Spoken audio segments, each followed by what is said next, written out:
May nagtangkang pumatay sa aking anak? Sino ang pasniyang ibig pumaslang sa aking anak? Hindi rin siya nakilala ni Hara Armea, kamahalan. Ngunit huwag kayo mag-alala. Ligtas ang aming Hara. Kung hindi, ako mismo ang uusig sa kanila. Agape-abe kamahalan. Ngunit may isang bagay pa kaya kami ay naparito.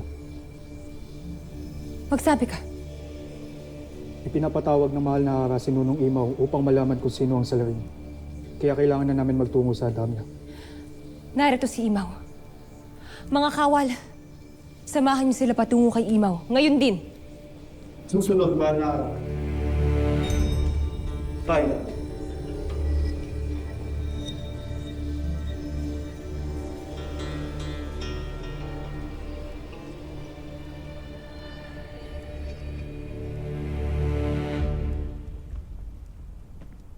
Maaari ba kita makausap, aking apoy? Tanaya, hayaan mo munang yakapin kita bilang pakikiramay.